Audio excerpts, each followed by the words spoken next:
Hello friends, welcome you all my self आरसे sir. आज definite integration का दूसरा लेक्चर है और देखिए यहाँ पे जो लेक्चर बनाए जा रहे हैं वो इस हिसाब से बनाए जा रहे हैं कि आप किसी भी कोचिंग में हो, कहीं पे भी हो, ऑनलाइन ऑफलाइन, अगर आपको दिक्कत आ रही है और खासकर अगर आप आईआईटी मतलब जेईई एडवांस में जाना चाहते हैं और हिंदी मीडियम के विद्यार्थी है तो बहुत सी जगह कंटेंट इस लेवल का नहीं है, तो उसकी कोशिश यहाँ पे की जा रही है कि आपको एकदम टॉप नॉच कंटेंट प्रोवाइड किया जाए सो दैट आप कहीं से भी हो, किसी भी कोचिंग में हो, कोई आपको मान लो आपको अच्छा टीचर नहीं मिला, उस लेवल का टीचर आपको नहीं मिला, किसी ऐसे टीचर ने पढ़ा दिया जिसने अभी पढ़ाना शुरू किया है, तो इसकी प्रॉब्लम को सॉल्व करने के लिए ये है। तो इसमें थोड़ा ध्यान देखिएगा बच्चे, यहाँ पे लेवल आईआईटी एडवांस वाला है तो उस पे पहुंचने के लिए मुझे कुछ चीजें करनी पड़ती है। जैसे कि भाई कोई कंसेप्ट है तो उसको इजी वे में कैसे समझाएं, तो ये चीज यहाँ पे बहुत अच्छे से है और वो चीज आती है सीक्वेंसिंग और एक्सपीरियंस से। जैसे मान लो मैंने 6 साल पढ़ाया तो 6 साल में मैंने बच्चों को पढ़ाया, देखा अरे अच्छा इस चीज को बच्चों को समझने में दिक्कत आ रही है तो इसको ऐसे नहीं, दूसरी बार ऐसे पढ़ाते हैं, फिर उसको अच्छा लगा तो उस हिसाब से बनाया गया कंटेंट है। और इस पे भी अब और मेहनत की जा रही है कि भैया कैसे और अच्छा कर सकते हैं। तो बिल्कुल अगर आप चाहते कि आपको ये चीजें फ्री में मिले तो बिल्कुल बच्चे आप भी अपना काम करते रहिए। थोड़ा बहुत शेयर आपके फ्रेंड को बता दिया, जिस कोचिंग में आप जा रहे हो उसमें अगर किसी बच्चों को दिक्कत आ रही है तो उनको बता दिया कि अच्छा ऐसा एक चैनल भी है, तो ये काम आप करते रहें बिल्कुल। और बहुत ही बढ़िया, देखिए आज का जो लेक्चर है ना शानदार लेक्चर है और आज इसमें ये समझ पाएंगे कि अगर आपने को जेईई एडवांस पढ़ना है तो उसके लिए ऐसा नहीं है कि टफ टफ क्वेश्चंस करते जाओ, वो जेईई एडवांस नहीं है। जेईई एडवांस है कि कंसेप्ट आपका कितना क्लियर है, तो अच्छे क्वेश्चंस अपने आप होने लग जाएंगे। क्लियर है? तो चलिए बच्चे स्टार्ट करते हैं। तो आ जाइए, ये लास्ट क्लास वाला क्वेश्चन, तो बताइए बच्चे कितने लोगों से ये हो गया था? लास्ट क्लास का होमवर्क क्वेश्चन है, तो बहुत ही शानदार क्वेश्चन। इसका लॉजिक मैं थोड़ा थोड़ा बता दिया हूं आपको पहले ही, तो कोशिश करिएगा। तो देखिए बच्चे इसमें ये आपको गिवन है, ये भी गिवन है, तो इसमें करें तो करें क्या, तो देखिए पहली बात तो इसको दो में तो ब्रेक करना है, एक ये इंटू ये, तो F X into sine X D X, और दूसरा F double dash X into sine X D X equal to 5। अब बताओ बच्चे क्या करना चाहिए अपने को, क्या करना चाहिए तुम खुद बताओ। ये मतलब अब करना है तो क्या करना है, तो देखिए यहाँ पे भी फर्स्ट सेकंड है, यहाँ पे भी फर्स्ट सेकंड है, तो यहाँ पे भी एक और दो और यहाँ पे फर्स्ट सेकंड। तो अब जब मैंने बोला था अगर फर्स्ट सेकंड दो जगह लगाने की आए तो आपको एक ही जगह लगाना। क्या बोला था बच्चे मैंने, अगर फर्स्ट और सेकंड मान रहे हो यहाँ पे और यहाँ पे भी ऐसा ही सीन है तो फिर ऐसे क्वेश्चंस में आप एक को पकड़ो, दोनों में मत लगाओ, किसी एक में लगा दो, तो वो आपके लिए बेस्ट होगा। क्यों होगा कि वो उससे कट जाएगा, ना, तो इसलिए ध्यान दे, इसमें लगाएं कि इसमें, किसी में भी आप लगा सकते हो। अगर इसमें लगाना है तो कैसे लगेगा, इसको सेकंड मानना पड़ेगा और इसको फर्स्ट मानना पड़ेगा। अगर भाई इसका तो अपन समाकलन तो नहीं जानते ना, पर अवकलन इसको लिखते रहेंगे डेस में, अरे इसको डेस में लिखते रहेंगे और वो ये भी आ भी जाएगा। देखो बच्चे इसको फर्स्ट क्यों माना मैंने, तो इसको सेकंड इसलिए माना मैंने क्योंकि इसका समाकलन जानते, और इसको फर्स्ट इसलिए माना क्योंकि इसका समाकलन नहीं जानते। और दूसरा लॉजिक ये है कि देखिए बच्चा, जो अपने पास है जिससे ये कैंसिल होने वाला है, भाई अपन इसमें फर्स्ट सेकंड लगा रहे हैं तो लास्ट में तो ये इससे कैंसिल ही होगा ना, तो इसको इससे कैंसिल करना है तो इसमें एफ डबल डेस है, मतलब इसका अवकलन करना है। मतलब अगर अपन बोले तो इसका अवकलन करना है। क्यों अवकलन करना है मुझे, क्यों इसका अवकलन करना है, समझ में आया बात? तो इसका अवकलन करना है इसलिए इसको अपन ने क्या माना है बच्चे, फर्स्ट माना है। क्यों अवकलन करना है, क्योंकि इधर डबल डेस है, तो इसलिए इसको फर्स्ट इसको सेकंड। तो फर्स्ट को बाहर निकालो, फर्स्ट को बाहर निकाल दिया, साइन एक्स का समाकलन माइनस का कोस एक्स, ठीक है, माइनस माइनस इसका अवकलन तो एफ डेस है इनटू इसका समाकलन माइनस का कोस एक्स डीएक्स, यही तो, और ये ऐसा का ऐसा ही है F double dash X sine X equal to 5। ठीक है, अब देखिए अभी ध्यान से सुनिएगा, मैंने आपको लिमिट लगाना सिखाया था। इस पे लिमिट लगेगा 0 से पाई, इस पे लिमिट लगेगा 0 से पाई, और इस पे लिमिट लगेगा यहाँ पे। देखिए ये बात अपनी हुई थी, हाँ, इस पे लिमिट लगेगा यहाँ पे। समझते हैं ना बात को भाई? इस पूरे का लिमिट लगाना है तो इस पे पूरे पे लिमिट लगाओ और इस पूरे पे लिमिट लगाओ, यही तो बात हुई थी, ये बात हुई थी। अब इसका तो वैल्यू देखो, F of pi into cos pi कितना होता है -1, तो ये +1 ही हो जाएगा। तो F of pi minus F of 0 into ये कॉस 0, इसमें कॉस 0 तो कॉस 0 1 होता है, तो ये प्लस का हो जाएगा। तो यहां से तो ये आया माइनस। अब इसकी बात करते हैं, तो ये देखो प्लस हो चुका है, इसमें फिर से फर्स्ट सेकंड लगाना पड़ेगा, फिर से इसको फर्स्ट इसको सेकंड मानना पड़ेगा। तो इसको फर्स्ट सेकंड मानोगे तो क्या होगा, पहले वाला बाहर फर्स्ट बाहर। देखिए बच्चे ध्यान से, ये माइनस माइनस में प्लस कर दिया हूं। अब इसमें फिर से फर्स्ट सेकंड लगा रहे हैं, क्योंकि देखो इसमें डबल डेस है, इसलिए फर्स्ट सेकंड लगाएंगे तो एफ डेस एक्स बाहर आ जाएगा, इनटू इसका तो साइन एक्स हो जाएगा। ठीक है, ये हुआ minus F double dash X into cos x का समाकलन, माइनस देखो बाहर जा चुका है, कॉस एक्स का समाकलन तो साइन एक्स डीएक्स। और ये आपका ऐसा का ऐसा ही है, ये आपका ऐसा का ऐसा ही है, F double dash X sine X D X equal to 5। ये ऐसा का ऐसा है। क्लियर है। अब इस पे लिमिट भी लगाना है भाई, इस पे लिमिट लगाना है तो एक लिमिट तो लगेगा यहाँ पे, ये वाला जो लिमिट था ये 0 से पाई, और एक लिमिट लगेगा यहाँ पे इस पे। ऐसे लगता है ना लिमिट लगाना, लास्ट क्लास में सिखा चुका हूं मैं ये भाई, इसमें दिक्कत आपको नहीं आनी चाहिए बिल्कुल भी, क्योंकि लास्ट क्लास में अपन सीख चुके हैं, ये 0 से पाई, ये 0 से पाई। तो ऐसे लिमिट लगता है, अब समझ ही गए होंगे, देखो ये इससे कट रहा है, ये इससे कट रहा है, और इसका वैल्यू देखिए, तो एफ ऑफ पाई का वैल्यू 2 दिया है, तो 2 प्लस एफ ऑफ 0, यहां से ये आ रहा है, यहां से क्या आ रहा है, पाई डालिए, एफ डेस पाई इंटू साइन पाई का वैल्यू 0, तो ये क्या आ जाएगा बच्चे 0 माइनस 0 डालिए तो भी 0, और ये कट ही गया है, ये इससे कट ही गया है, इक्वल टू 5। तो देखिए बच्चे 2 प्लस एफ 0 इक्वल टू 5, तो एफ 0 का वैल्यू कितना आ गया, एफ 0 का वैल्यू कितना आ गया 3 आ जाएगा। तो ये आपका आंसर है, तो यहाँ पे आपको वो लिमिट्स जो अपन बात कर रहे थे जिनकी, वो लगाना पड़ेगा, वो लिमिट्स आपको लगाना पड़ेगा, सेंस होना चाहिए आपको लिमिट्स कैसे लगाते हैं। क्लियर है? तो ये बात आपको पता होनी ही चाहिए, अदरवाइज ये क्वेश्चन आपसे नहीं हो पाएगा। अब देखो इसको कुछ मतलब अच्छे तो क्या, पर आप ऐसे भी कर सकते हैं, इसका मेथड टू क्या कर सकते थे आप, मेथड टू ये कर सकते थे कि इसमें इसको सेकंड मान लेते, इसको फर्स्ट मान लेते। अब इसको सेकंड क्यों माना, क्योंकि अपने को इस वाले को काटना है इससे, इस वाले चीज को काटना है इससे, तो मतलब ये डेस हटने चाहिए, तो मतलब इसका समाकलन करेंगे तब ये होगा।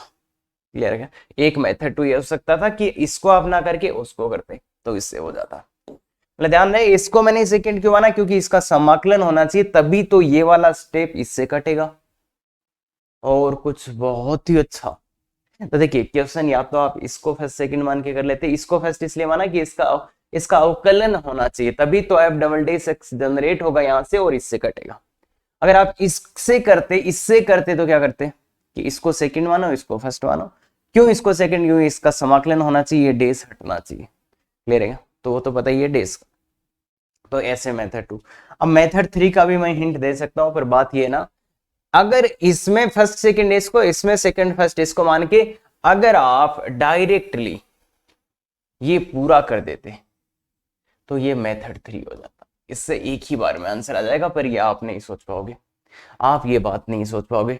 इसमें भी फर्स्ट सेकंड लगा दो, इसमें भी फर्स्ट सेकंड लगा दो, तो ये एक ही बार में हो जाएगा, पर कंफ्यूज हो सकते हो, इसलिए ये मेथड, बाकी कोई बहुत ही अच्छा स्टूडेंट है तो ये भी उसने ट्राई करा होगा कि इसको भी। बाकी देखो सिस्टेमेटिक सोचने का तरीका यही है बच्चे, कि अगर आपको फर्स्ट सेकंड 2 में लगाना पड़े तो कोशिश यही करना, एक में लगाते जाओ और एक बार वो कट जाएगा, या तो पहली बार में ये कट जाएंगे, पहली बार में नहीं कट रहे तो दूसरी बार में कट जाएंगे, इससे ज्यादा लंबा नहीं होता है। तो सिस्टेमेटिक तो ये सही था, और वैसे भी कर सकते थे, और ये तो थोड़ा खतरनाक सोच का तरीका है बच्चे, तो इसमें जरूरी नहीं है मेथड 3 आपको दिमाग में आए, पर हाँ आप सोच सकते हो, पर ऐसी चीजों में फालतू टाइम वेस्ट मत करना, method 1 is the best. Okay चले आगे, सोचने में भी समझ आ रहा होगा, कोई दिक्कत ही इसमें नहीं होना चाहिए आपको। आ जाइए तो बच्चे, अब देखिए प्रतिस्थापन से समाकलन, integration by substitution, integration by substitution, ये बहुत ही अच्छी चीज है इसमें, क्योंकि देखो अगर आपने वो अनिश्चित समाकलन देखा होगा तो उसमें भी देखा होगा बहुत से क्वेश्चन प्रतिस्थापन से ही होते हैं, तो यहाँ पे भी प्रतिस्थापन का यूज करेंगे अपन, और कैसे करेंगे तो वो उसके लिए देखिएगा बच्चे, इसमें एक दो बहुत ही गहरी बात है, बहुत ही ज्यादा गहरी बात है जिसका आपको ध्यान रखना पड़ेगा। पहली बात, ए से बी में फलन f सतत तथा एक की। अब देखिए बच्चा, ये बहुत बड़ी कंडीशन है, ए से बी में f सतत तथा एक की है तो ही, अगर ऐसा है तो ही इसमें fx इक्वल टू टी प्रतिस्थापन कर सकते हैं। देखिए बच्चे, किसी फलन का समाकलन करने के लिए, किसी फलन का समाकलन करने के लिए उसको एक ही होना जरूरी नहीं है। ध्यान से सुनिएगा, sin x का समाकलन अपन करेंगे तो ये एक ही नहीं है, चाहे ये 0 से 8 पाई पूछ ले अपने को, एक ही नहीं है उसमें, इसका समाकलन अपन कर सकते हैं, इसका समाकलन कर सकते हैं अपन माइनस का cos x और 0 से 8 पाई। क्लियर है क्या, ये बात क्लियर है? तो ध्यान रहे ऐसा तो अपन करेंगे ही करेंगे, तो समाकलन करने के लिए एक ही होना जरूरी नहीं है कि आप भाई समाकलन कर रहे हो तो उसके लिए एक ही होने का बिल्कुल भी जरूरी नहीं है। पर अगर आप प्रतिस्थापन करना चाहते हो ना, अगर आप प्रतिस्थापन करना चाहते हो तो ध्यान रखना वो एक ही होना जरूरी है। प्रतिस्थापन वाले मेथड में एक बहुत ही खतरनाक कंडीशन आ जाती है कि वो एक ही होना जरूरी है। क्लियर है क्या बात? ध्यान से सुनना बच्चे, ये बहुत ही डेफिनेट इंटीग्रेशन में अगर आप प्रतिस्थापन की बात कर रहे हैं तो एक ही होना जरूरी है। बाकी अब देखिए इसमें बहुत मिसकंफ्यूज हो सकते हैं बच्चे, तो ध्यान से देखिएगा। भैया सर हम कल कर रहे थे, हम प्रतिस्थापन करके समाकलन कर रहे थे और लास्ट में लिमिट डाल रहे थे, हाँ वो कर सकते हो। तो देखिए बच्चे, एक तरीका है निश्चित समाकलन करने का, एक तरीका ये है कि आप पहले पूरा समाकलन कर लो, पहले पूरा समाकलन कर लो अनिश्चित, उसके बाद में लिमिट डाल दो, तो उसमें प्रतिस्थापन सब कुछ कर लो, चलेगा वो।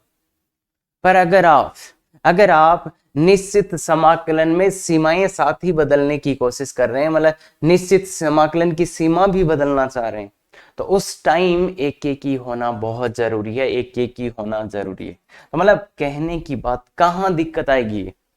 अगर आप निश्चित समाकलन में प्रतिस्थापन कर रहे हैं और सीमा भी बदल रहे हैं तो उस टाइम चेक कर लेना कि वो एक ही होना चाहिए। और ये देखिए हर क्वेश्चन में ये नहीं करते रहेंगे अपन, हर क्वेश्चन में ये नहीं करते रहेंगे, पर आईआईटी एडवांस का सबसे शानदार कंसेप्ट है और इसकी वजह से आपका क्वेश्चन गलत हो सकता है, आपका क्वेश्चन गलत हो सकता है। तो उसके लिए लिख के जरूर रखें, और जब पूरा समाकलन कर लें तो थोड़ा सा इन बातों पे जरूर सोचें।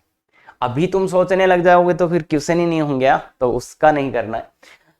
ये बात तो है कि अगर आपको प्रतिस्थापन करना है तो सतत तो पहले भी जरूरी भाई, सतत इसमें जरूरी है, ध्यान रखना, सतत और एक तभी आप इसमें प्रतिस्थापन करके ये लिमिट बदल सकते हैं। अब उसके बाद क्या है, या तो प्रतिस्थापन के अनुसार सीमाओं को बदले, या फिर t बराबर fx पुनः प्रतिस्थापन करके मूल सीमाएं लगाएं। यहाँ पे दो चीजें हैं बच्चे, या तो आप प्रतिस्थापन के अनुसार सीमाओं को बदलें, भाई जब प्रतिस्थापन कर रहे हो तब सीमा को भी बदल दो, ठीक है क्या? या तो तुम प्रतिस्थापन कर रहे हो तो उसके अनुसार सीमा को भी बदल दो, मतलब जो सीमाएं है ना, ऊपरी सीमा निम्न सीमा, उनको भी बदल दो। या फिर आप क्या करो, या फिर ये जो दूसरा तरीका है ये वो है अनिश्चित समाकलन वाला, या फिर t बराबर fx पुनः प्रतिस्थापन कर दो और मूल ओरिजिनल जो पहले वाली सीमाएं थी वो लगा दो। तो ये तरीका भी शानदार है। तो देखिए बच्चे ध्यान से सुन लो, अगर आप प्रतिस्थापन से सीमाओं को बदलना चाहते हैं तो उस टाइम सतत और एकेकी होना बहुत जरूरी है। और ये जो दूसरा है, इसमें तो आप क्या कर रहे हो, पहले अनिश्चित समाकलन कर रहे हो और बाद में सीमा लगा रहे हो, तो इसके लिए वो जरूरी। अच्छा सर कंफ्यूज तो हो गए हैं, थोड़ा सा सर ज्यादा ही दे दिया, बता दिया आपने तो कुछ। तो इसलिए बच्चे ध्यान से देख लेना, एक जो बात मैं बोल रहा था उसमें कोई दिक्कत नहीं है। वो बात क्या थी कि अगर आप किसी समाकलन करना चाहते हो निश्चित समाकलन को, तो उसका एक तरीका क्या है, आप उसका अनिश्चित समाकलन कर लो जो कल कर रहे थे, और उसके बाद में वो सीमाएं लगा दो। बस उसमें ये चेक करना होता कि वो सतत होना चाहिए, ये तो चेक करना। अब अगर आप चाहते हो कि तुम प्रतिस्थापन से समाकलन करना चाहते हो और वो भी सीमाओं को साथ बदलते हुए, मतलब आप जैसे प्रतिस्थापन कर रहे हो और आप सीमा को भी बदलना चाह रहे हो, अरे सीमा को कुछ और नाम देना चाह रहे हो, हाँ सीमा को भी बदलना चाह रहे हो, तो उसमें एक एक ही होना जरूरी है। तो मैं समझाता हूं क्या बात कर रहे हैं अपन, क्या बात कर रहे हैं। तो देखिए बच्चा, इस क्वेश्चन में आप करोगे, अब ये साफ साफ दिख रहा है, इसमें प्रतिस्थापन करेंगे, साफ साफ दिख रहा है। तो इसका मेथड 1 बताता हूं पहले तुम्हें। तो मेथड 1 देखिएगा बच्चे, मेथड 1 में क्या कर रहे हैं अपन, ये जो है इसको अपन प्रतिस्थापन कर रहे हैं। देखो प्रतिस्थापन किसको करेंगे, 1 + x का क्यूब इक्वल टू टी, यही करने वाले हो गए बच्चों, यही प्रतिस्थापन करने वाले हो गए।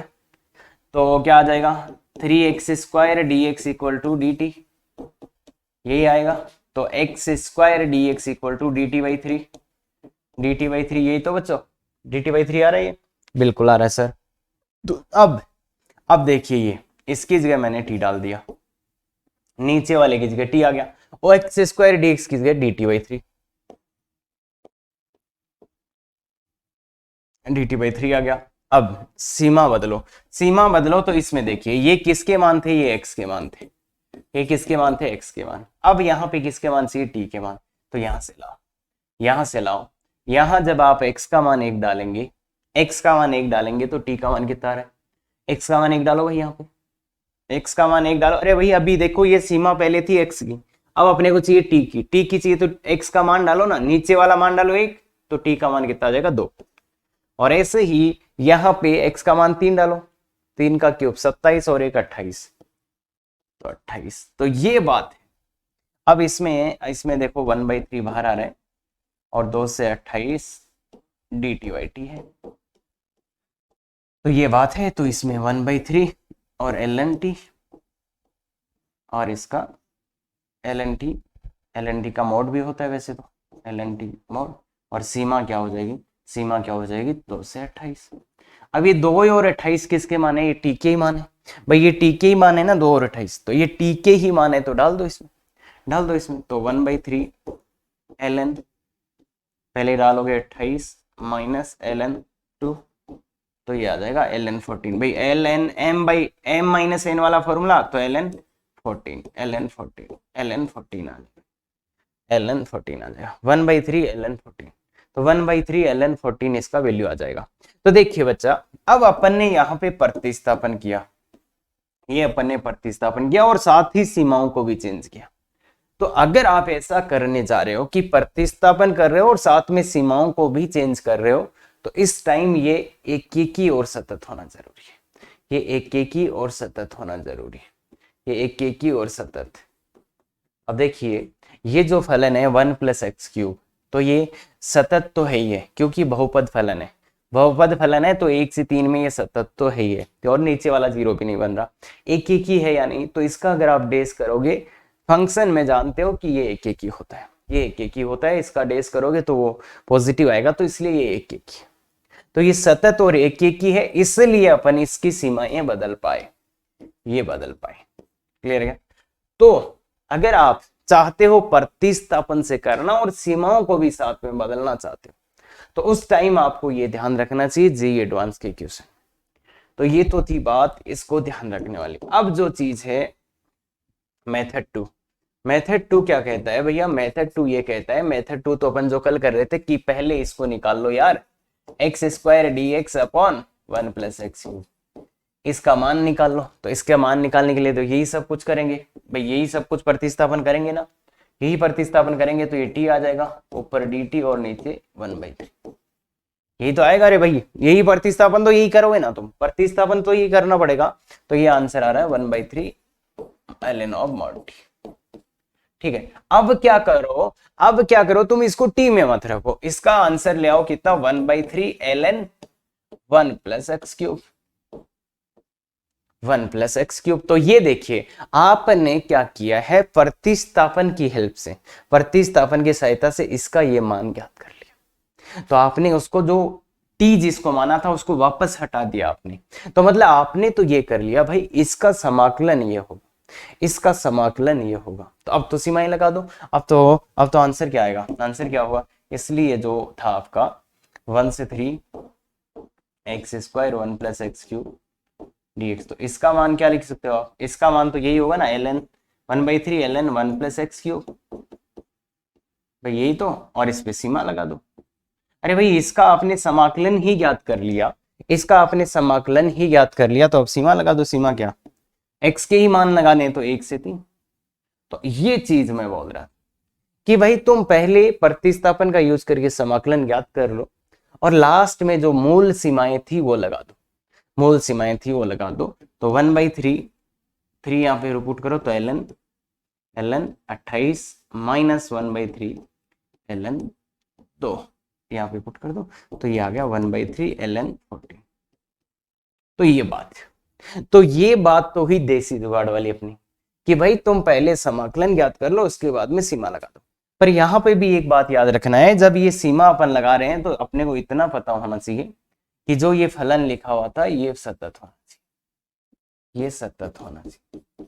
अगर ये सतत है तो ही आप ये काम कर सकते हो, तो ही ये काम कर सकते हो। तो देखिए ये 1 से 3 में ये जो भी है, ये पूरा जिसका अपन ने समाकलन किया वो सतत है।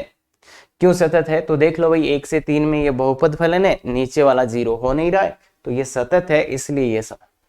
तो अगर आप ये काम कर रहे हो कि पहले समाकलन ज्ञात कर रहे हो और फिर सीमा लगा रहे हो, तो उसमें बस इतना सा चेंज जो लास्ट क्लास में अपन ने सीखा कि सतत होना जरूरी है, सतत होना जरूरी है। तो इसके लिए केवल इतना जरूरी है कि ये इफेक्ट, ये पूरा जो फलन है वो सतत होना चाहिए।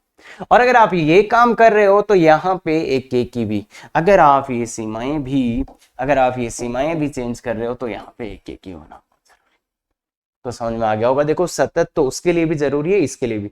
सतत तो सभी जगह जरूरी है जब तुम सीधा सीधा ऐसे आंसर निकालने वाले हो, सतत होना तो जरूरी है ही। बस इसमें एक चीज, जब आप सीमा भी साथ साथ बदल रहे हो तो उस टाइम ये भी जरूरी है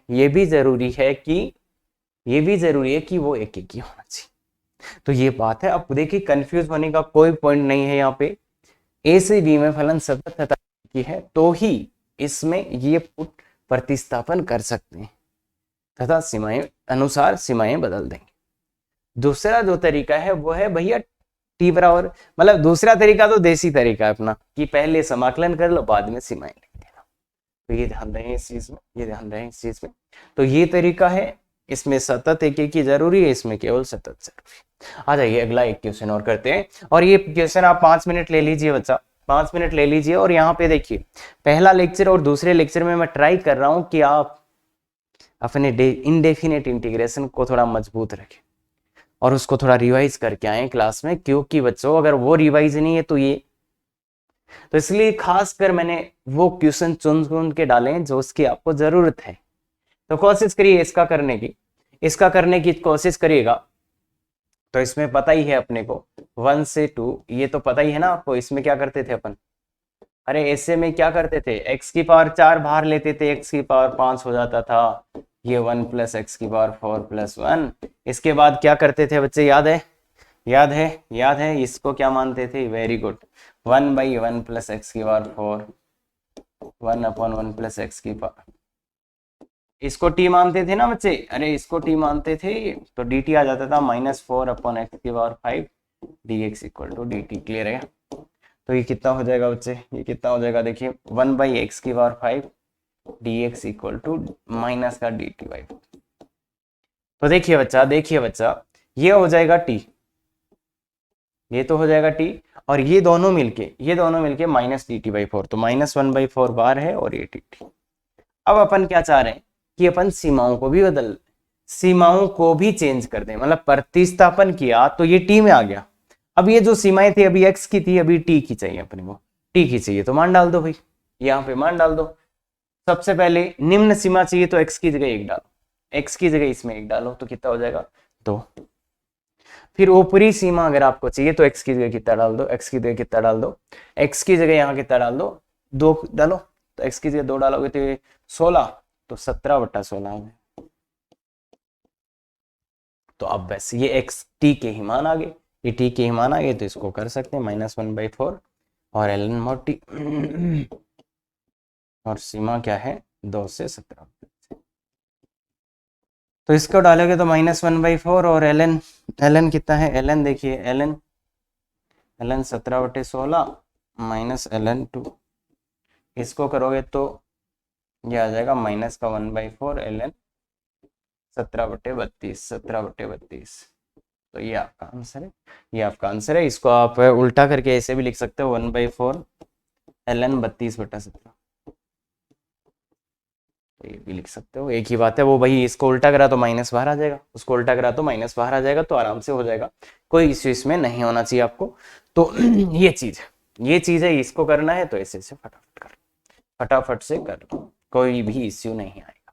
तो ये है। अब देखिए ये 1 से 2 में ये एक की भी है और सतत भी है। अगर आप इसका dy/dx करोगे इसका तो ये आ रहा है, ये आ रहा है। अब ये देखिए ये नेगेटिव ही रहेगा, ये नेगेटिव ही रहेगा, तो ये क्या है, ये क्या है, ये डिक्रीजिंग है। तो मतलब ये बेसिकली एक की और सतत है, एक की और सतत है, तो आप ये काम कर सकते हो। बाकी हाँ अपना देसी जुगाड़ वो तो कर ही सकते हो तुम, वो तो समझ ही जाएंगे ना भाई।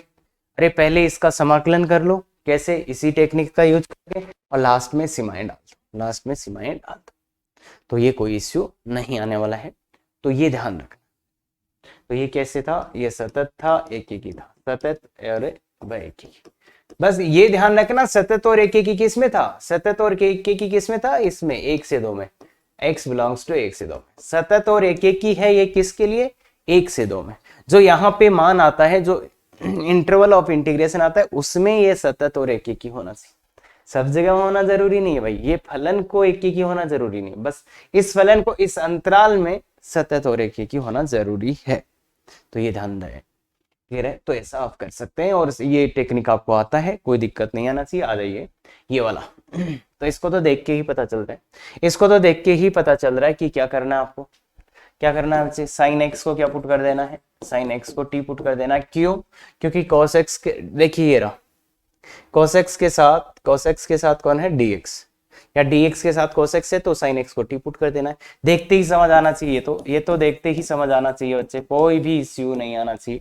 तो देखिए बच्चा, ये dt आ गया, ये 1 + t आ गया, और 2 + t आ गया। और देखिएगा बच्चे एक अच्छी बात देखिएगा, sin x जो है ये 0 से π/2 में, 0 से π/2 में सतत भी है, ये सतत भी है और एक की भी,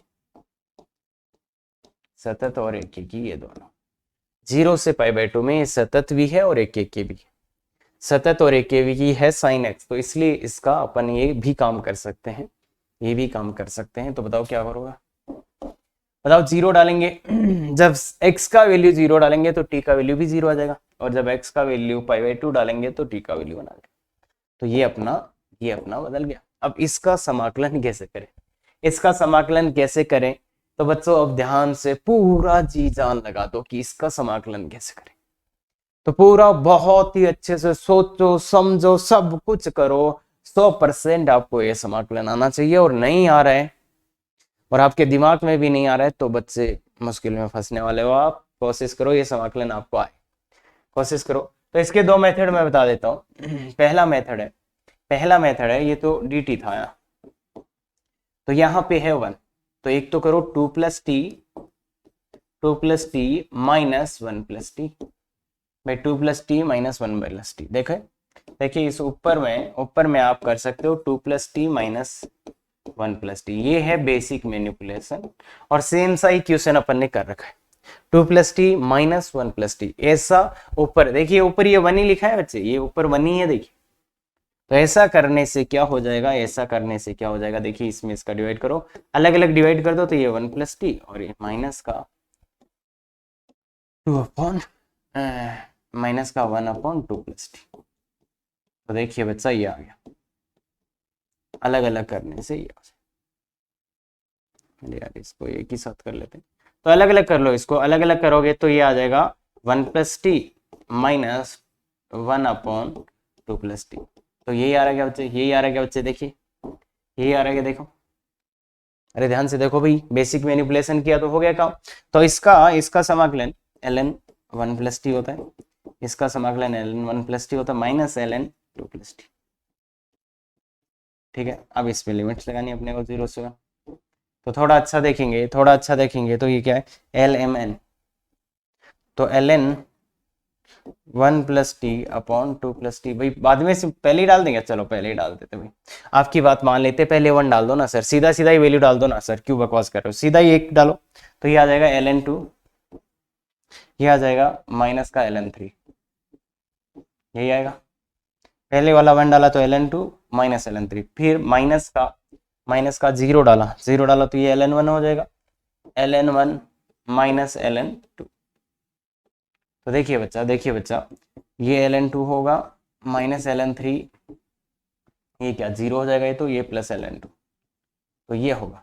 अब इन सब में प्लस माइनस लगाओगे तो ln, देखिए 2 इंटू 2 4/3, भाई ये प्लस ये तो 4 हो जाएगा ये, और ln 4/3। अरे भाई ln का m ln a minus ln b plus ln c, तो क्या होता है this into this divide by this, तो ln 4/3 आ जाएगा। तो ये तो लॉग का सीधे से फॉर्मूला है। तो ये इतना जल्दी आपसे होना चाहिए था, अगर नहीं हो रहा तो टेंशन लेने की जरूरत नहीं है, टेंशन लेने की जरूरत नहीं है। इस चीज को याद रखना, जो यहां बना था अपने को किसका समाकलन करना था, अपने को जिसका समाकलन करना था उसको याद करो, अपने को इसका समाकलन करना था 1 प्लस टी 2 प्लस टी, यही तो आया था, अरे यही तो आया था, इसी का समाकलन करना था ना। इसका समाकलन करने के लिए क्या करोगे, बिल्कुल बिल्कुल बिल्कुल, अरे इसका आंशिक भिन्न का यूज 1 प्लस टी बच्चा बी अपॉन 2 प्लस टी, याद आया ये और बी का मान निकालने वाला। तो ये वाले तरीका का आपको यूज करना चाहिए था, ये तो दिमाग में आना ही आना चाहिए था। देखो मैंने इसको किया है बेसिक मैनिपुलेशन से, कि दिस माइनस दिस करते ये अलग अलग हो गए। बाकी अगर कुछ नहीं हो रहा था आपसे तो आपके दिमाग में ये जरूर आना चाहिए था, आंशिक यूज ऑफ पार्शियल फ्रैक्शन, आंशिक भिन्न का यूज करना। अरे भाई आंशिक ही नहीं याद आएगा तो कौन याद आएगा, तो ये जरूर होना चाहिए था बच्चे। और नहीं हुआ कोई बात नहीं है, देखो समाकलन एक ऐसी चीज है जिसको बच्चे 5 बार करते हैं, 6 बार करते हैं, फिर भी नहीं होता है। तो इसलिए मैंने बहुत डिटेल में बहुत सिस्टेमेटिक डाला है। अगर आप वापस रिवाइज कर लोगे इंडेफिनेट इंटीग्रेशन तो शायद आप आपकी कोचिंग में सबसे आगे हो, ऐसा भी हो सकता है। क्योंकि देखो टीचर सेम रहते हैं, पर बात क्या होती है ना, अगर उनको ये बोल दिया जाए कि भैया इंडेफिनेट इंटीग्रेशन को 5 क्लासों में निपटा दो, तो टीचर क्या करे, टीचर तो निपटा देगा, सब क्वेश्चन भी करा देगा, पर दिक्कत हो जाएगी बच्चों के साथ कि वो उस चीज को नहीं पकड़ पाएंगे या उतना प्रैक्टिस नहीं कर पाएंगे, तो वहां दिक्कत होती है। या कई बार फिर टीचर से ही नहीं समझता तो वो क्वेश्चन छोड़ देता है, या 1-2 टाइप छोड़ देता है, या फिर टाइप कराता है पर उसमें क्वेश्चन नहीं कराता। अरे कुछ तो करेगा, फंसेगा तो कुछ तो करेगा ना। तो इसलिए उसको दोष देने से अच्छा है यहाँ एक सिस्टेमेटिक, कोई मेरे पास टाइम लिमिट नहीं है तो उसमें मैंने कराया है। देखो पेड कोर्स में कई बार ऐसा हो जाता है कि अरे सर कोर्स नहीं हो रहा, कोर्स तो कराना है तो कुछ करो, तो वो भी दिक्कत आ जाती है, या शेड्यूल दे दिया पहले तो वहां फंस जाते हैं। तो इसलिए यहाँ पे मेरे पास ऐसा कोई भी बंदिश नहीं है, तो इसलिए मैं वो सब करा रहा हूँ जो जरूरी है।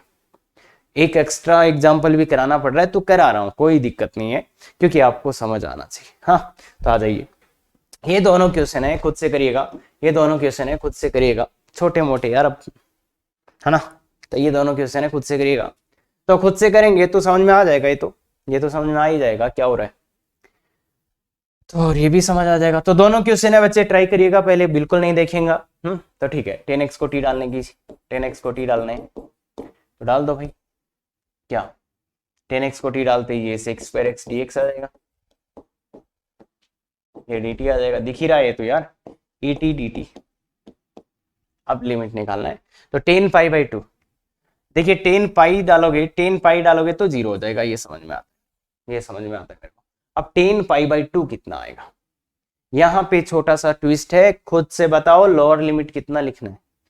ये lower limit ten pi by two not define, ten pi by two तो नॉट डिफाइन होता है, तो क्या करूं, ten pi by two sir अनंत होता है ना, अनंत लिख दो सर, अनंत लिख दो।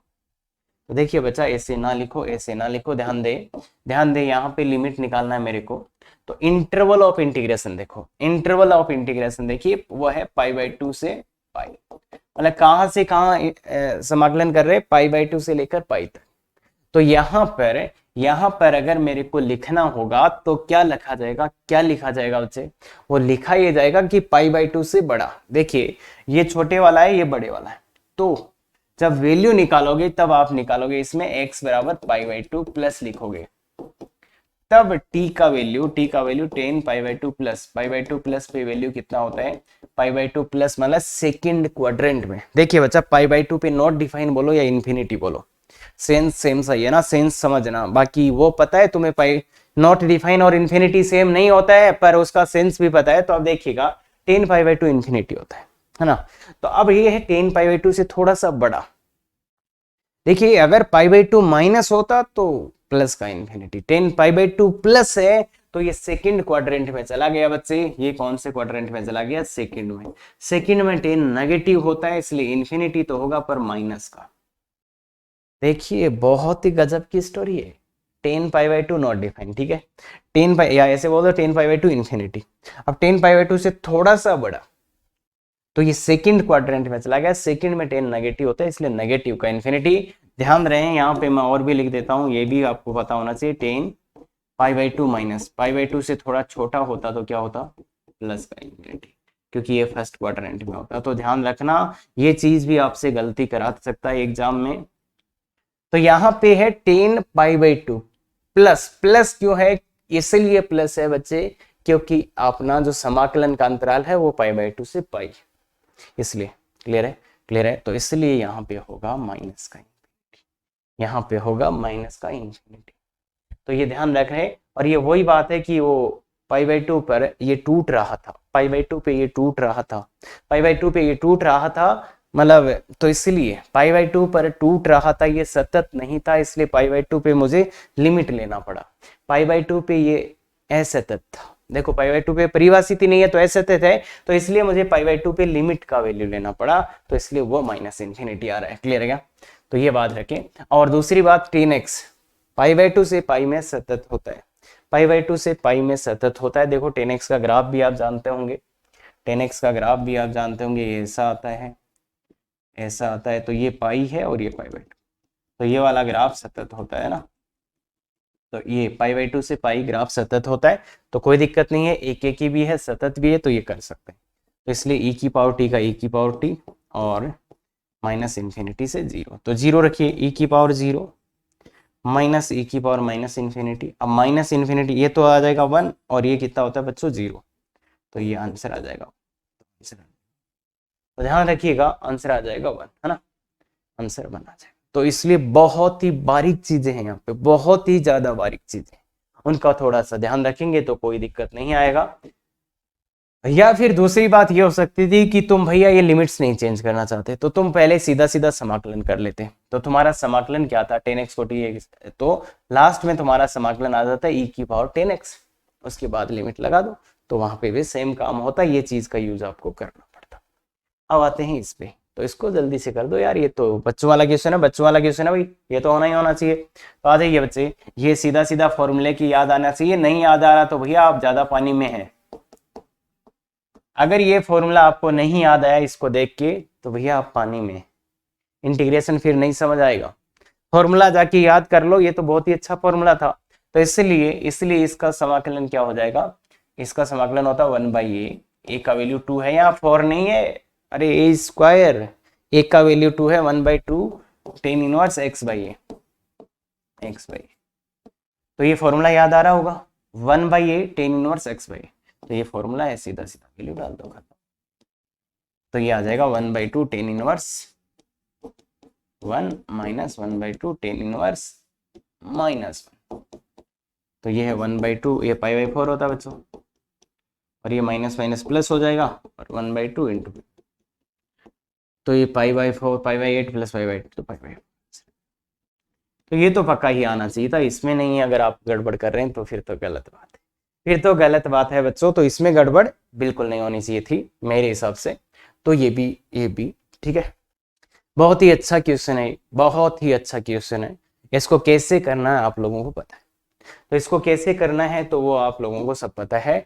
कैसे करते हैं इसका, ये कौन से त्रिकोणमितीय फॉर्म है, याद है त्रिकोणमितीय फॉर्म है ना, कौन सा रे, अरे भाई ये a sin square X plus B cos square X plus C sine square वाला। तो इसमें क्या करते हैं, या तो साइन स्क्वायर थीटा का भाग दो या तो कोस स्क्वायर थीटा का भाग दो, यही करते थे ऊपर नीचे, या तो साइन स्क्वायर थीटा का भाग दो या तो कोस स्क्वायर थीटा का। तो अगर आप साइन स्क्वायर थीटा का भाग कॉस स्क्वायर थीटा का भाग देते हैं तो क्या आएगा, ऊपर तो sec square X, cos square X का भाग दे दो नीचे ऊपर, तो यहाँ पे आ जाएगा सेक स्क्वायर एक्स और यहाँ पे आ जाएगा 3 टेन स्क्वायर एक्स। इसको थोड़ा सा अच्छा कर लो, इसको थोड़ा सा अच्छा कर लो, 10 में बदलते हैं ना नीचे वाले को, तो 1 प्लस टेन स्क्वायर, तो 1 plus 4 ten square x, 4 ten square x ऊपर सेक स्क्वायर एक्स dx, ठीक है, ऊपर सेक स्क्वायर dx। बहुत ही अच्छा एग्जांपल है, कर रहे हैं देखिएगा, ये आ जाएगा। अब यहाँ तक तो ठीक है सब कुछ, यहाँ तक तो कुछ भी बिगड़ा नहीं है भाई। ऊपर नीचे cos स्क्वायर का भाग दिया मैंने, ऊपर नीचे cos स्क्वायर का भाग दिया तो ये आ गया। अब 10x को टी पुट करते हैं, 10x को टी पुट करते हैं, तो अगर आप 10x को टी पुट करते हो तो फिर वो आ जाएगा, देखिए ये क्या बन जाएगा, पहले समाकलन कर लेता हूं मैं, पहले समाकलन कर लेता हूं, सीमा सीमा नहीं बदलते, या चलो सीमा बदल दो, 10x को टी पुट करो, 10x को आपने टी पुट किया तो ये आ जाएगा 1 प्लस 4t² और ऊपर आ जाएगा dt, और ये आ जाएगा 0, 0 मान डालो, x की जगह 0 डालो 0 और y की जगह 0 0। तो अब ये कुछ भी हो यार, ये कुछ भी हो, देखो देखो बच्चे, ये कुछ भी हो, ये कुछ भी हो, अगर ऊपर वाले और नीचे वाली लिमिट्स बराबर आ गई, x की जगह 0 डालो 0 आएगा, x की जगह पाई डालो 0 आएगा, ऊपर और नीचे वाली लिमिट्स बराबर आ गई, तो इसका चाहे कुछ भी माना जाए, इसका चाहे कुछ भी माना जाए, इसका आंसर 0 ही आना क्या, तो इसका आंसर 0 ही आना है भाई। मैं करके दिखा देता हूं। अब ये a square plus x square, a square plus x square वाला फॉर्मूला लगेगा यहाँ पे, और इसको अपन लिखेंगे 2t का होल स्क्वायर, देखिए इसको लिखेंगे 2t का होल स्क्वायर, क्लियर है। तो ये आएगा टेन इनवर्स 2t/2, क्लियर है। पर ऊपर नीचे लिमिट सेम है, तो 0 रखोगे तो 0, ये 0 रखोगे तो 0, तो इसका आंसर आ रहा है 0।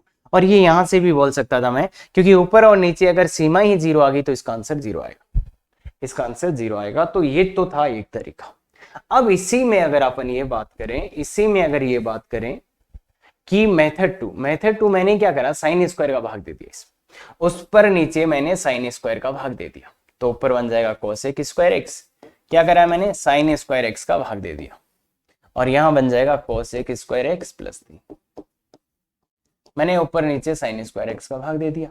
तो भैया थोड़ा इसको कोट में बदल देते हैं, नीचे वाले को कोट में बदला तो ये 4 प्लस कोट स्क्वायर एक्स आ रहा है, और ये कोसेक स्क्वायर एक्स आ रहा है, ठीक है। अब मैंने क्या किया, अब मैंने क्या करा, कोट एक्स को टी डाल दिया, कोट एक्स को टी डाल दिया, तो माइनस कोसेक स्क्वायर एक्स क्या आ जाएगा, dt आ जाएगा। ये भी समझते हैं, बिल्कुल समझते हैं सर। तो ये 4 प्लस टी स्क्वायर और ये माइनस का dt, माइनस बाहर लगा देते हैं, माइनस तो बाहर लगा देते हैं, और देखिए कोट 0 का मान, कोट 0 का मान कितना होता है, तो कोट का ग्राफ मैं बना देता हूं सो दैट आप कंफ्यूज ना हो। कोट का ग्राफ ऐसा, कोट का ग्राफ ऐसा होता है। तो 0 पे, अब 0 पे कौन सा, 0 प्लस है और पाई माइनस है। देखो इंटरवल ऑफ इंटीग्रेशन यहाँ क्या है, 0 प्लस से पाई माइनस तक। भाई 0 से पाई तो छोटे वाले पे प्लस, बड़े वाले पे माइनस, क्योंकि कोट 0 तो परिभाषित नहीं है, कोट 0 तो परिभाषित ही नहीं है, तो इसलिए अपने को क्या लगाना पड़ेगा बच्चे, कोट 0 तो परिभाषित ही नहीं है, इसलिए क्या लगाना पड़ेगा, 0 प्लस। 0 प्लस पे मान कितना है, कोट का ग्राफ ऐसा होता है और ये पाई और ये 0, तो 0 प्लस पे क्या आएगा, प्लस का इंफिनिटी, तो यहाँ प्लस का इंफिनिटी आ रहा है। कोट पाई फिर से देखिए माइनस का इंफिनिटी हो जाएगा, तो ये माइनस का इंफिनिटी। तो इसलिए ये माइनस बाहर है। टेन इनवर्स इसका भी आप जानते होंगे क्या, अरे टेन इनवर्स वाला ही फॉर्मूला ए स्क्वायर प्लस एक्स स्क्वायर, तो t/2 और एक ये 2 यहाँ पे भी आएगा भाई, और इसका चलो पूरे को अंदर ही चलो इस पे लिमिट लगा प्लस इन्फिनिटी हो गया। क्लियर है, क्लियर है, क्लियर है। तो ये माइनस तो बाहर है, प्लस इन्फिनिटी माइनस इन्फिनिटी अपने को लिमिट्स लगानी है, तो ये माइनस अपनी जगह पे है, तो पहले लगाओ प्लस माइनस का टेन, यहाँ माइनस इन्फिनिटी डालोगे तो टेन माइनस पाई/2, अब ten minus infinity, ten of minus infinity तो वो होता है माइनस पाई/2, ठीक है, माइनस ऑफ 1/2, अब प्लस इन्फिनिटी डालो तो टेन इन्फिनिटी होता है पाई/2, तो ये पाई/2। तो देखिए बच्चे ये क्या हो गया, माइनस पाई/4 माइनस पाई/4 माइनस पाई/4 माइनस पाई/4, और ये माइनस से होगा तो प्लस का पाई/4 प्लस पाई/4, तो ये आंसर आ रहा है पाई/2। तो देखिए बच्चा इधर से आंसर आ रहा है पाई/2, इधर से आंसर आ रहा है 0। अब पहली बात तो ये कि गलत कौन सा है, मतलब इसमें गलत कौन है सही कौन है। देखिए बच्चे मैंने यहाँ पे साइन स्क्वायर से भाग दिया, यहाँ पे कॉस स्क्वायर, मतलब यहाँ पे मेथड 1 था, इसमें अपन ने कॉस स्क्वायर का भाग दिया। देखिए बहुत ही गजब की चीज दिखाने वाला हूं आपको मैं, और यहाँ पे मैंने मेथड 2 में साइन स्क्वायर एक्स का भाग दिया, ऊपर और नीचे साइन स्क्वायर एक्स का भाग दिया, और यहाँ पे कॉस स्क्वायर एक्स का भाग दिया। इधर आंसर आ रहा है 0, इधर आ रहा है पाई/2, दो आंसर आ रहे हैं, मैंने पूरे ही निकाल दिए। और जो यहाँ पे फॉर्मूला यूज हुआ है वो एक ही फॉर्मूला यूज हुआ है, ये आपको जानते होंगे यार, जो पिछली स्लाइड में था, इससे पिछले स्लाइड में जो ये था फॉर्मूला, ये क्या होता है 1/a tan इनवर्स x/a, ये फॉर्मूला आप जानते होंगे 1/a tan इनवर्स x, तो ये फॉर्मूला यहाँ पे यूज हुआ है, ये फॉर्मूला यूज हुआ है। देखिए ये भी ये है, ये भी ये है, दोनों जगह सेम फॉर्मूला यूज हुआ है, और इधर से आंसर पाई/2 आ रहा है, इधर से 0 आ रहा है, तो गलत कौन है, गलत कौन है। तो यहाँ पे आपने कोटेक्स को टी डाला था, तो वो एक ही होना चाहिए है, सतत भी होना चाहिए है, तो एक ही सतत ये तो है, ये तो एक ही और सतत दोनों है। देखिए ये एक ही भी है, दिख रहा होगा डायग्राम में, एक ही और सतत दोनों है, एक ही सतत दोनों है। पर यहाँ पे आपने 10x को टी डाला, अगर आप 10x का ग्राफ देखेंगे तो इसका ग्राफ ऐसे और ऐसे होता है। तो देखिए 0 से पाई/2 का ग्राफ जो देखेंगे तो ये ग्राफ अपना है, तो यहाँ पे क्या हो रहा है, ये एक ही तो है पर सतत नहीं है, एक ही तो है ये ग्राफ पर ये सतत नहीं है। देखो टूट रहा है ना, बीच में टूट रहा है, तो ये है एक ही है, एक ही तो है पर सतत नहीं, सतत नहीं है, सतत नहीं है ये बात, ये ग्राफ सतत नहीं है। तो अगर गलत आंसर इनमें से किसी को होना है तो वो इसको होना है, क्योंकि ये टूट गया, तो ये टूट गया इसलिए गलत आंसर हो जाएगा। तो देखिए ये क्वेश्चन मतलब ये प्रतिस्थापन आपका गलत, ये प्रतिस्थापन आप नहीं कर सकते, ये मतलब प्रतिस्थापन नहीं कर सकते, मतलब नहीं कर सकते। क्यों नहीं कर सकते, क्योंकि इसका ग्राफ टूट गया, क्योंकि इसका ग्राफ टूट गया, ये सतत नहीं है, तो ये प्रतिस्थापन आप कर ही नहीं सकते। और दूसरा जो फॉर्मेट आपका था कि भैया पहले अपन समाकलन निकाल लेते हैं फिर लिमिट, तो वो भी नहीं लगा सकते, क्योंकि ये तो सतत ही नहीं है। अरे सतत नहीं है तो आप सीमा, पहले ऐसा भी आप नहीं कर सकते कि इसका पहले पूरा समाकलन निकाल लें उसके बाद लिमिट लगा दें, तो वो भी आप नहीं कर सकते। अच्छा कंफ्यूजन थोड़ा सा, ठीक है, ध्यान से सुनिए, मैंने दो तरीकों से किए, एक तरीके से आंसर गलत आया, एक तरीके से आंसर सही आया। गलत आने का रीजन था ये फंक्शन जिसको आपने टी रखा था वो सतत नहीं था, जिसको टी रखा था उसको सतत नहीं था, इसलिए नहीं। क्या सर हम इसका पहले पूरा समाकलन कर लें उसके बाद लिमिट, वो भी नहीं रख सकते, क्योंकि ये तो सतत ही नहीं है, जिसका आप समाकलन करने जा रहे हो वो सतत ही नहीं है, तो नहीं कर सकते। पर इस मेथड में सही है, क्यों, क्योंकि ये एक की और सतत है, तो इस मेथड से जो आंसर आएगा वो सही है। इसी चीज को ऐसे क्वेश्चंस का अपने को कैसे पता चलेगा, तो देखिए ये बहुत ही शानदार प्यारा सा क्वेश्चन है, दोनों तरफ से मैंने करके दिखा दिया, तो आपको ये भी पता होना चाहिए कि गलत आंसर आ सकता है। अब ऐसी चीजें अपने को पहले से पता चले तो उसके लिए एक है डीआई का ज्यामितीय अर्थ, ज्योमेट्रिकल मीनिंग, कि बेसिकली जो ये डीआई है तुम्हारा, ये रिप्रेजेंट किसको करता है, इसका ज्यामितीय अर्थ क्या है। तो ए से B F X D X जो है वो बीजगणितीय क्षेत्रफल, अब बीजगणितीय मतलब एल्जेब्रिक एरिया होता है बच्चे, एल्जेब्रिक एरिया। अब ये एल्जेब्रिक एरिया क्या होता है,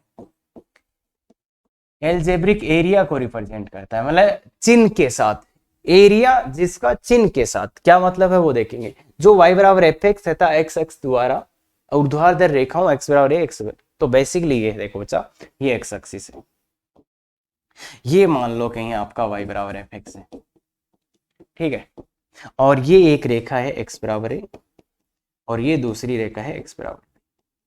तो ये जो एरिया है ना, ये जो एरिया है, ये एक्स एक्सिस के ऊपर की बात है, एक्स एक्सिस के ऊपर की बात है। तो ये जो एरिया है ना, ये एरिया, तो इस एरिया का क्या हुआ, इस एरिया का मान आएगा ए से B F X D X. Clear है क्या, ए से B F X D X. और एक दूसरा और केस लेते हैं अभी, सुनिए सुनिए, सॉरी, ये आपकी एक्स एक्सिस है बच्चे, और यहाँ पर आपका एफ एक्स है, ये वाई बराबर एफ एक्स है, ये कहीं x बराबर a है और ये कहीं x बराबर। तो ये जो एरिया आएगा, ये जो एरिया आएगा, ये x एक्सिस और इसके बीच में, तो ये जो एरिया होगा, ये जो एरिया या ये क्षेत्रफल होगा, ये a से b F X D X. Clear है क्या। तो यहां तक तो कहानी सही है, यहां तक तो कहानी सही है, पर देखिएगा एल्जेब्रिक का मतलब है x एक्सिस के ऊपर है तो यहां प्लस, और x एक्सिस के नीचे है तो यहां माइनस लगाना। तो इसका क्या मतलब हुआ, अगर देखिए ये जो ऊपर क्षेत्रफल आ रहा है, ऊपर जो ये क्षेत्रफल बन रहा है x एक्सिस के ऊपर, तो ये जो एरिया तो हमेशा ही धनात्मक, भाई ये तो हमेशा ही धनात्मक होता है ना, ये तो धनात्मक ही होता है ना बच्चों, ये तो धनात्मक ही चीज है ना, अरे क्षेत्रफल तो धनात्मक ही चीज है ना, ये तो धनात्मक ही चीज है, तो ये धनात्मक है। इसका क्या मतलब हुआ, इसका मतलब ये हुआ कि जो a से b F X D X जो रिप्रेजेंट करता है वो एरिया को। अब एरिया का क्या मतलब है, एरिया का ये जो क्षेत्रफल है उसका मान अगर अपने को निकालना हो तो ये a से b F X D x कर लो और उसका प्लस कर।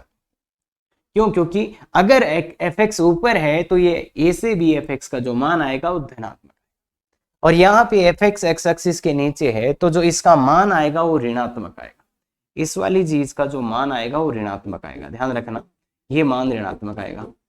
अब आपको पता है कि एरिया तो धनात्मक होता है, तो इसलिए एक माइनस और आपको लगाना। तो मतलब क्या है, मतलब ये है बच्चे कि अगर आप a से b F X D x करोगे तो ये जो मान है वो किसको बताएगा, एल्जेब्रिक एरिया को।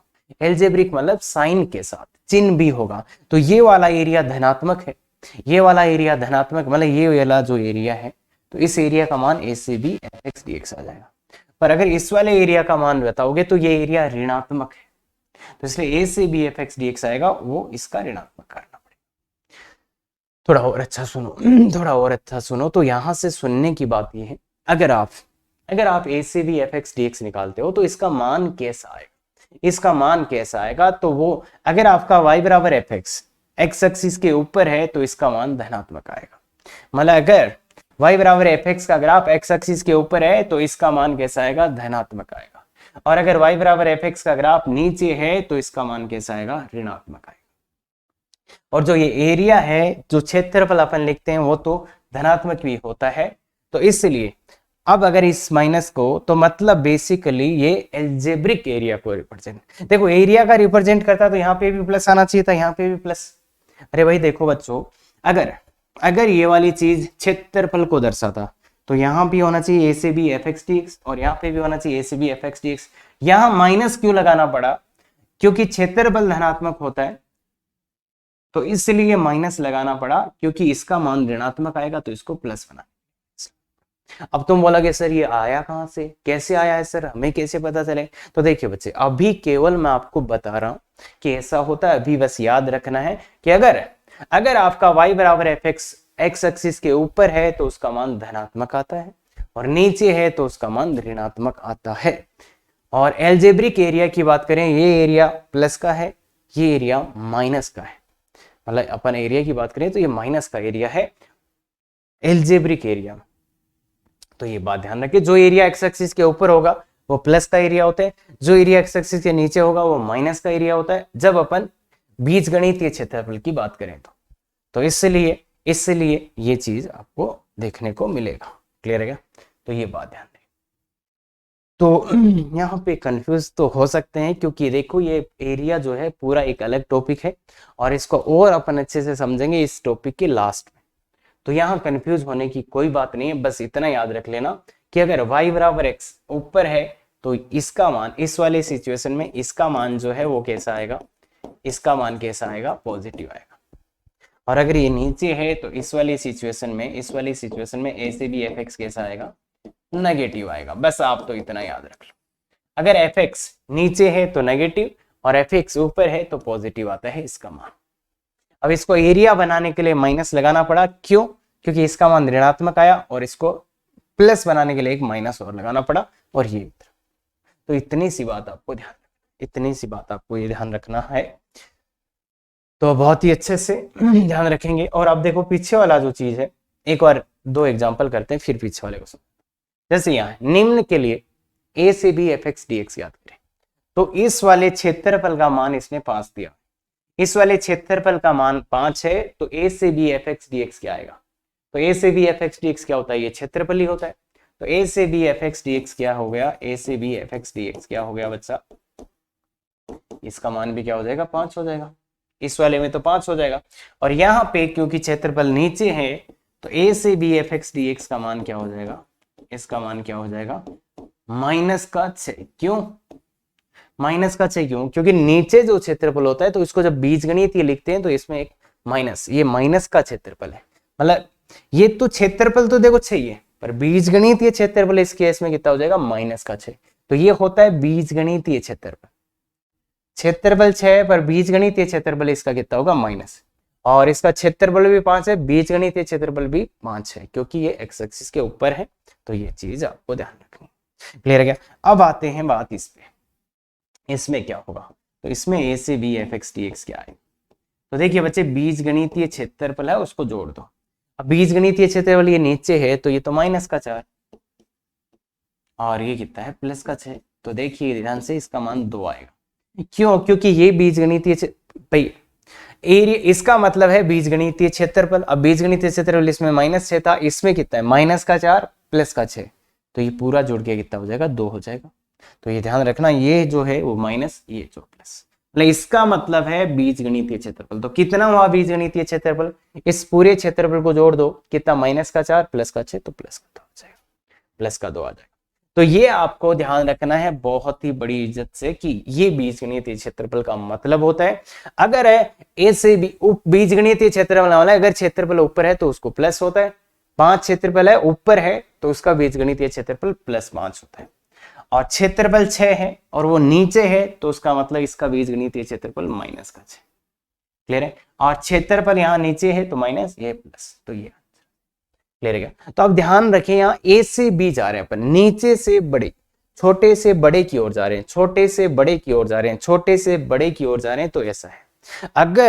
अगर आप ऐसा कर दो कि बी से ए जाए, फर्स्ट वाले इसकी बात कर रहे हैं, इसमें अगर आप इधर से इधर आओगे, बी से ए, अगर आप बी से ए लगा देते हो तो इसका मान कितना होगा, तो इसका मान कितना होगा बच्चे, इसका मान आएगा -5। ये ध्यान रखना, ये होता है। तो ए से बी जब छोटे से बड़े की ओर जाओगे तो जो ऊपर का क्षेत्रफल है उसको प्लस मानते हैं, पर जब आप इधर से बी से ए आ जाओगे तो फिर उल्टा हो जाएगा, फिर उल्टा हो जाएगा, क्योंकि सीमाएं आपने उल्टी कर दी। तो ये जरूर ध्यान रखना, बीजगणितीय क्षेत्रफल ऊपर वाले क्षेत्रफल को प्लस कब मानते हैं, जब आप इधर से इधर जा रहे हो, छोटे से बड़े की ओर जा रहे हो। अगर आप बड़े से छोटे की ओर आओगे तो उल्टा हो जाएगा, क्लियर है बात। तो ये आपको ध्यान रखना है। अब मैं समझाता हूं आपको, ये देखिए, अगर आप इसका ग्राफ बनाएंगे, यही fx है यहाँ पे, इसका ग्राफ बनाएंगे, अगर आप इसका ग्राफ बनाएंगे y बराबर fx का, इसका ग्राफ बनाएंगे तो ये पक्का ऊपर ही रहेगा।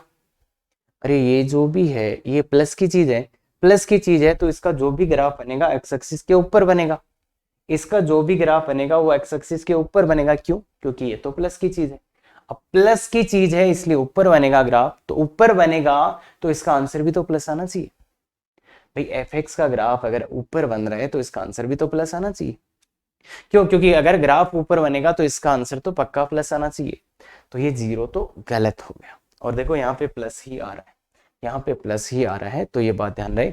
अब कुछ बच्चे यहाँ पे ये भी और रहोगे कि सर इससे करना हो तो कैसे करेंगे, तो वहां ब्रेकिंग रूल का यूज करेंगे अपन, मैं बता चुका हूं, बाकी वो आ जाएगा, तो इसलिए ध्यान दें।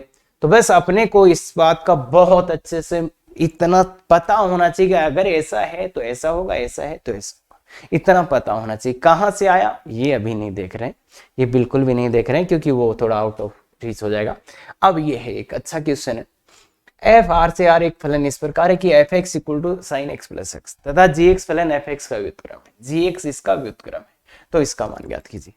देखिए बच्चे ये क्वेश्चन अपन इसी लेक्चर में खत्म कर लेते हैं, पर ध्यान रहे कम से कम आप 5 से 10 मिनट इसको दो, तब आपको समझ में आएगा और इस लॉजिक का बहुत अच्छा यूज भी अपन आगे करेंगे। तो कोशिश करो, मतलब एफ एक्स क्या है, जी एक्स का इनवर्स। देखिए जी एक्स क्या है, जी एक्स क्या है, जी एक्स क्या है, एफ इनवर्स। ये चीज है, तो ये चीज है, तो इसको कैसे कर सकते हैं, तो इसका वैल्यू कैसे निकालें, तो 0 से पाई एफ एक्स मतलब एफ इनवर्स एक्स। अब इसको मैं दो तरीकों से आपको करके बता सकता हूं, चलो मैं पहले एक तरीके से समझाने की कोशिश करता हूं। तो ये जी एक्स है इंटू डी एक्स, ठीक है। अब देखिए इसका इनवर्स आप नहीं निकाल पाएंगे, कितनी भी कोशिश कर लो इसका इनवर्स आपको नहीं मिलेगा, इसका इनवर्स आप बिल्कुल नहीं निकाल पाएंगे। तो ऐसे में और gx का मान तो नहीं आ सकता, पर इससे gx को कैसे हटाएं, इस gx को कैसे हटाएं, तो आपको पता होगा g ऑफ एफ एक्स कितना होता है, एफ एक्स ही होता है। व्युत्क्रम के लिए g ऑफ एक्स कितना होता है, एफ एक्स होता है, और f को gx भी कितना होता है, x होता है। तो इस चीज का यूज करने की अपन कोशिश कर रहे हैं। ये देखो आपने इनवर्स फलन के लिए पढ़ा हुआ होगा, ये वाला भी और ये वाला, तो इनका यूज अगर आप कर सकते हो तो कोशिश करो, इनका यूज करने की कोशिश करते हैं कि इसका आंसर आ जाए। तो देखिए ये g का मान नहीं पता मेरे को, इसका मान मुझे नहीं पता, तो इसको हटाने के लिए मैं क्या क्या करूं मैं कि x की जगह ft डाल देता हूं, x की जगह ft डाल देता हूं। उससे क्या होगा, उससे क्या होगा, देखिए g ऑफ ft, तो ये काम बन गया अपना, g के अंदर आपने ft डाल दिया, तो g के अंदर fx होता है तो x हो जाता है। तो ये कितना हो जाएगा बच्चे, ये कितना हो जाएगा बच्चे, t हो जाएगा। ये कितना हो जाएगा बच्चे, t हो जाएगा। तो इसका मान कितना हो जाएगा, t हो जाएगा, और dx की जगह क्या आएगा, dx की जगह आएगा f डेस t और dt, तो ये f डेस t और dt, ठीक है। तो इसका मान g ऑफ ft, तो g of F x x होता है, तो g ऑफ ft कितना हो जाएगा, g ऑफ ft कितना हो जाएगा, t हो जाएगा। तो इसलिए ये तो आ गया t बच्चे, ये तो आ गया है t, और ये एफ टी, एफ डेस टी, तो एफ एक्स ये है, तो एफ टी ये होगा भाई, एफ टी तो यही होगा ना, एफ टी ये होगा, तो एफ डेस टी क्या होगा, एफ डेस टी क्या होगा, cos t plus one, cos t plus one, तो एफ डेस टी क्या होगा, cos t प्लस वन, ठीक है, cos t plus one, F डेस T cos t plus one D T. अब बात है सब कुछ टी में ही आ गया, तो टी का रेंज भी लाना पड़ेगा, तो टी का रेंज भी लाना पड़ेगा, मतलब लिमिट्स लानी पड़ेंगे। अब लिमिट्स लाने के लिए क्या करें, तो लिमिट्स लाने के लिए देखिए यहाँ पे एक बार तो जीरो डालो, वेल यहाँ पे एक बार तो जीरो डालो, lower limit zero, zero equal to F T. अब एफ टी क्या है, एफ टी तो ये है, zero equal to sine T plus T. तो ऐसा अब मान आपको दिखेगा, एक मान पक्का दिखेगा टी का, जब आपने एक्स की जगह जीरो डाला तो आपको एक मान पक्का दिखेगा टी का, और एक ही मान होगा वो, और वो दिखेगा, जरूरी नहीं है ये सोल्व हो, पर ये मान दिखेगा। बताओ टी का कौन सा मान है जो इसको संतुष्ट कर रहा है, जीरो, बिल्कुल। और ऐसे ही आप अपर लिमिट निकालने के लिए इसमें क्या डालेंगे, pi, pi equal to F T, भाई pi equal to F T करेंगे तो pi equal to sine T plus T. तो इस बार भी एक ऐसा मान आपको दिखेगा, एक मान ऐसा दिखेगा जिसपे इसका मान पाई बन जाएगा, वो मान कितना है, पाई, वो मान कितना है, पाई। देख लो एक मान यहाँ पे दिखेगा बच्चे, एक मान आपको दिखेगा, तो यही इनवर्स फंक्शन की बात होती थी कि एक मान आपको यहाँ पे दिखेगा, एक मान आपको यहाँ पे दिखेगा, ये बात अपनी हो चुकी है, सही था, एक मान आपको यहाँ पे दिखेगा, क्लियर है क्या। अब इसका समाकलन करना है तो इसका तो फर्स्ट सेकंड से कर ही सकते हैं, इसका समाकलन तो हो जाएगा फर्स्ट सेकंड से। तो देखो इसको सेकंड मान लेते हैं और इसको फर्स्ट मान लेते हैं, तो फर्स्ट माना तो क्या आ जाएगा, टी, और इसका क्या, sine T plus T, minus इसका समाकलन, तो इसका अवकलन वन हो जाएगा, वन इंटू ये साइन टी प्लस टी आ गया। तो इसका भी समाकलन कर दो, साइन का माइनस कोस टी, तो ये प्लस का कोस टी हो जाएगा, तो ये आ जाएगा देखिए T sine T plus T square, ये आ जाएगा इसका समाकलन, इसका समाकलन हो जाएगा प्लस का cos t और ये minus T square by two, minus T square. तो ये समाकलन हो रहा है और इस पे लिमिट लगाना है 0 से पाई। तो 0 से पाई, तो पाई पुट करो, ये 0, ये पाई स्क्वायर, ये माइनस है, तो 0 पुट करो इसमें, ये 0 हो जाएगा, तो ये पाई, तो इसको थोड़ा सा, ये पाई और ये पाई स्क्वायर बाई टू, तो पाई स्क्वायर बाई टू और माइनस 1 आएगा। पाई रखने पे, 0 रखने में, ये 0, ये 0, ये 0, ये माइनस 1, तो ये आएगा pi square by two minus 2। तो ये आपका आंसर है बच्चों, ये आपका आंसर। तो देखिए कुछ नहीं है, उसके बाद तो कुछ नहीं है, उसके बाद कुछ नहीं है, बस आपको ये पता चलना चाहिए था कि ये क्यों रखा। ये इसलिए रखा, इसका यूज करके इसको हटाए, मतलब इसको हटाना है, इसको हटाने के लिए मैंने ये रखा कि x की जगह ft डालेंगे तो वो हट जाएगा। देखो ये यहां से हट के ये आ गया, याद रखना, ये हट के ये आ गया। तो ये बहुत ही खतरनाक चीज है। अब पहली बार कर रहे हैं तो शायद हो सकता है ना समझ आए, बिल्कुल ना समझ आए, तो इसको थोड़ा अच्छे से देख लें, एडवांस के हिसाब से अच्छा क्वेश्चन है। और इस चीज को फिर से एक बार आएगा एरिया में, तब और समझाऊंगा, बाकी कोशिश करो कि आप पहचान पाओ। अदरवाइज आप ये है कि इस fx की जगह ये पुट करके भी आप ला सकते थे, पर मेरे को जो बेस्ट वे लगता है वो ये है कि भाई आप इसको हटा दो। कैसे हटा दो? x की जगह ft डाल दो। तो ये बहुत ही शानदार क्वेश्चन है, बहुत ही शानदार चीज है इसको हटाने के लिए। और अब आपके पास डीपीपी है बच्चे, पूरे मैंने जितने भी क्वेश्चन यहाँ पे रिलेवेंट है जो आपको करने चाहिए, ताकि आप थोड़ा सा चेक कर पाओ अपने आप को कि पीछे वाला जो अनिश्चित समाकलन कैसा है मेरा, तो उसके लिए सब क्वेश्चन यहाँ पे डाले गए। तो अच्छे से करिएगा बच्चे, बहुत ही अच्छे से करिएगा, ठीक है क्या? तो अच्छे से करो, कोई दिक्कत इसमें नहीं होने वाली आपको, क्लियर है? और ऐसे ही वीडियो चाहिए तो बिल्कुल शेयर, सब्सक्राइब, लाइक करें। Thank you very much. Effective तैयारी करो।